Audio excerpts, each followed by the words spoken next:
Olá, louvado seja o nosso Senhor Jesus Cristo, para sempre seja louvado, glória ao Pai, ao Filho, ao Espírito Santo, como era no princípio, agora e sempre. Amém. Queridos irmãos e irmãs, paroquianos da nossa paróquia, Nossa Senhora da Abadia, Diocese de Cristalândia, graça e paz, que Deus abençoe e ilumine a todos nós. Feliz Ano Novo, feliz 2024, que Deus guie e fortaleça todos nós. Nesse 1º de janeiro de 2024, dia de Santa Maria, Mãe de Deus, solenidade do ano B. Estamos na segunda semana do Natal e o evangelho que nós temos é tirado do capítulo Lucas, capítulo 2, versículos 16 a 21. O Senhor esteja convosco, Ele está no meio de nós. Proclamação do evangelho de Jesus Cristo segundo Lucas. Glória a vós, Senhor. Naquele tempo, os pastores foram às pressas a Belém e encontraram Maria e José e o recém-nascido deitado na manjedoura. Tendo-o visto, contaram o que lhe fora dito sobre o menino, e todos os que ouviram os pastores ficaram maravilhados com aquilo que contavam. Quanto a Maria, guardava todos esses fatos e meditava sobre eles em seu coração. Os pastores voltaram glorificando e louvando a Deus por tudo o que tinham visto e ouvido, conforme lhe tinha sido dito.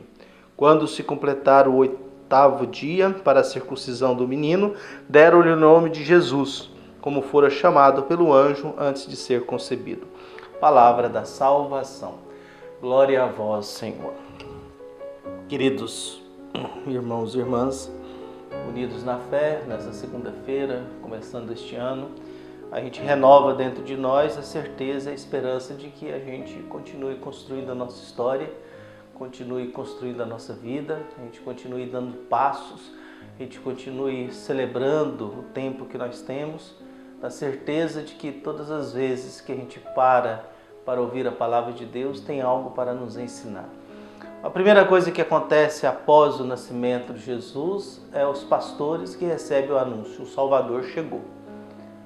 Os pastores não são bem vistos na época de Jesus porque eles eram considerados subversivos, não respeitavam a terra dos outros, exploravam as pessoas com o leite, com a lã das cabras, invadiam territórios alheios. Então, pastores não eram um povo bem visto, eram nômades, não tinha lugar fixo para viver, para morar.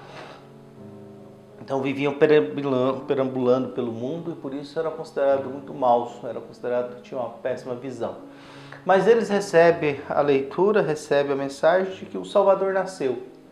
E eles vão até este Salvador.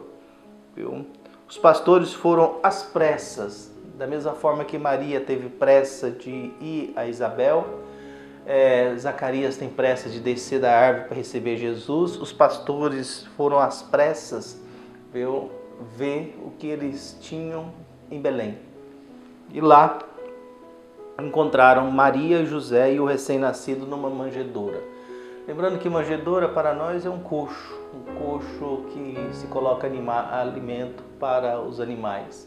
Esse é o berço do Jesus de Nazaré.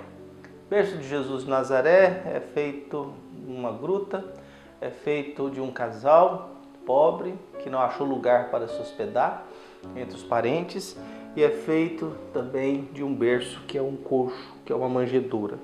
Mas para eles isso basta. Para quem tem fé, às vezes a gente encontra as coisas na simplicidade mesmo. Tendo visto, contaram. Essa é a imagem que eles viram. Eles não viram nada de extraordinário, nada de fantástico. Os magos tinham uma estrela guiando, né? Os magos tinham uma estrela guiando. Os pastores não. Os pastores têm um anjo que anuncia isso a eles. Por algum motivo, esse anjo comunica que nasceu um Salvador. E diante desse comunicado, eles vão e encontram só essa imagem da Sagrada Família. E eles contam tudo aquilo que ouviram falar a respeito daquilo. Eles contam tudo isso. E tendo visto, contar o que lhe fora dito sobre o menino. E todos os que ouviram os pastores ficaram maravilhados com aquilo que contavam. É aquelas coisas que a gente escuta que nos deixa maravilhados, que nos deixa encantados. É bom a gente ouvir isso de vez em quando, né? É bom a gente às vezes ter alguma coisa, escutar alguma coisa de gente que nos surpreende, de gente que nos chama atenção. de gente que nos quer bem, de gente que nos dá uma boa nova, uma boa notícia, de gente que se preocupa com a gente, de gente que quer cuidar da gente. Ou, ao mesmo tempo, quando a gente pensa que nada vai ter salvação, alguém que nos dá uma notícia que mostra que teremos salvação sim, que não estamos totalmente perdidos, que teremos de algum modo uma salvação. Mas existe também um mistério. E aí nós voltamos a nossa atenção para Maria, Mãe de Deus. Hoje nós celebramos o de Maria, Mãe de Deus. Existem 4 dogmas de Nossa Senhora. É o dogma de Maria como Mãe de Deus, Maria, a virgindade de Maria, depois Maria que nasceu sem pecado e a Assunção de Nossa Senhora. São os 4 dogmas marianos. Maria, Mãe de Deus, Maria Virgem, Maria sem pecado e Maria assunta aos céus, elevada aos céus. Por isso, a atitude de Maria diante de tudo isso, porque ela é aquela que nas bodas de Caná demonstra que tem mais atenção, que está atenta a tudo. Então Maria, com essa característica dela de estar atenta a tudo, de estar preocupada com quem precisa, de estar observando tudo, ela nos ensina uma coisa interessante diante das dúvidas da vida. Quanto a Maria, guardava todos esses fatos e meditava sobre eles em seu coração.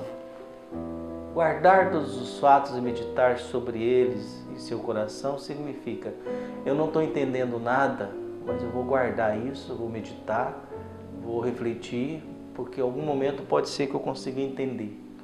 A gente não consegue entender muita coisa na vida mesmo. A gente não consegue saber nem quem nós somos de verdade, né? Porque de vez em quando você percebe que você é uma pessoa que você não gostaria de ser. Que você se comporta de vez em quando de modo que você não gostaria de se comportar. De que você age de vez em quando de um jeito que você não gostaria de agir. Por isso é muito difícil a gente compreender as coisas como elas são. Às vezes a gente pode ter até um sentido racional, mas isso não significa que saber significa ter capacidade de agir. Tem gente que sabe de tudo, mas é incapaz de agir. Tem gente que sabe de nada, mas é capaz de agir.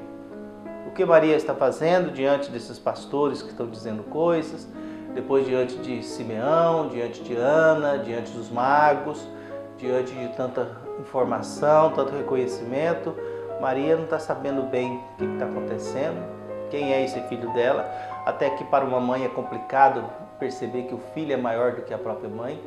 Então Maria é alguém que vai meditando isso no seu coração, guardando isso para que depois em Pentecostes ela consiga entender, consiga compreender e consiga perceber. Isso nos ensina também isso. Em muitos momentos é preciso a gente guardar muita coisa no coração para que a gente não se desespere, que a gente não desista, que a gente não se canse, que a gente não se sinta totalmente abandonados diante da vida, da história, diante do mundo que nós temos. Por isso Maria nos ensina isso. Os pastores voltaram glorificando e louvando a Deus por tudo que tinham visto e ouvido, conforme lhe tinha sido dito. Quando se completar o dia da circuncisão, que é 8 dias depois, Jesus é circuncidado e recebe o nome de Jesus. Então nós temos hoje essa Maria. Ontem foi o dia da Sagrada Família, o último dia, primeiro domingo depois do Natal é o dia da Sagrada Família. Hoje nós contemplamos aí, logo em seguida, Maria como Mãe de Deus. E nesse mistério, nós aqui somos convidados às realidades em que a gente não sabe como agir. Nesse começo do ano, a gente começar a guardar algumas coisas no coração, na esperança de que a gente seja um dia capaz de entender um pouco melhor da nossa vida, da nossa história, até para a gente conseguir fazer um pouco das pazes com o que aconteceu no passado, porque às vezes a gente passa muito tempo brigando com o passado, às vezes a gente passa muito tempo se condenando pelo passado e a gente esquece de olhar para o futuro. Que nesse mês de janeiro, esses anos, esse Deus com 2 faces, a gente olhe mesmo com uma face envelhecida para o passado, mas a gente também seja capaz de olhar com uma face juvenil para o futuro, nessa certeza de que o tempo está aí. É uma convenção ano novo, não é uma coisa estabelecida, é uma convenção, mas que a gente possa aproveitar disso para renovar nossas forças, a nossa coragem, o nosso desejo de seguir em frente. Um abraço e até mais.